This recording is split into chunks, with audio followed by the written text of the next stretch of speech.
Well, good evening, everybody. Thank you for continuing this journey of group life. It's such an exciting, exhilarating experience. Even I've been kind of out of pocket for a couple of weeks, and I thank God for all of you who've been praying and believing God for Pastor. But today, my excitement is that, man, we're literally at week 6, right? Like we have 2 more sessions, and that brings our semester to a close. And I want to say, even before we close out, man, how proud I am of our director and Minister Sandra and Randy, of course, her husband, and then Tim and his wife Elnika. They've done a phenomenal job with this group life experience, and I'm really excited for what the future holds for our group life here at New Birth. Okay, so I know I've not been teaching for a couple of weeks, but nonetheless, I want to invoke a conversation, a discussion on this whole concept of generosity.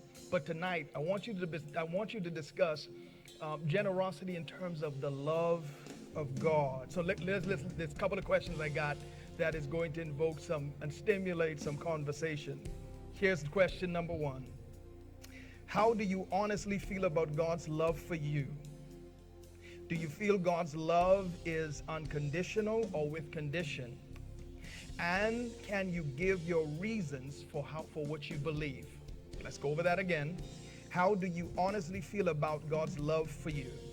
Do you feel it's unconditional or is it with condition?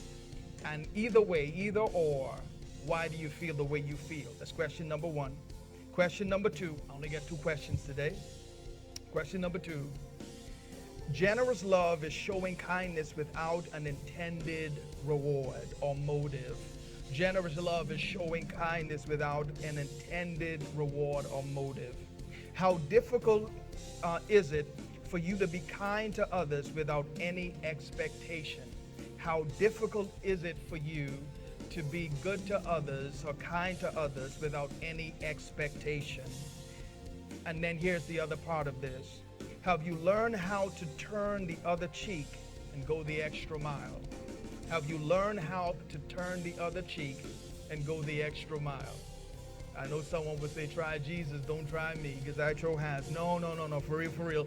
I want you to discuss tonight how do you respond to the love of God, and how do you give generous love to persons who may not deserve it in your life? Let's have this discussion. Once again, man, I'm excited. Please savor these next couple of weeks as we close out this group life semester. Truly, I'm excited about relationships being forged, being connected, and I believe some lifelong lasting relationships are going to be made during this semester. Thank you so much. I'll see you next week in our group life semester. God bless you now. Perfect.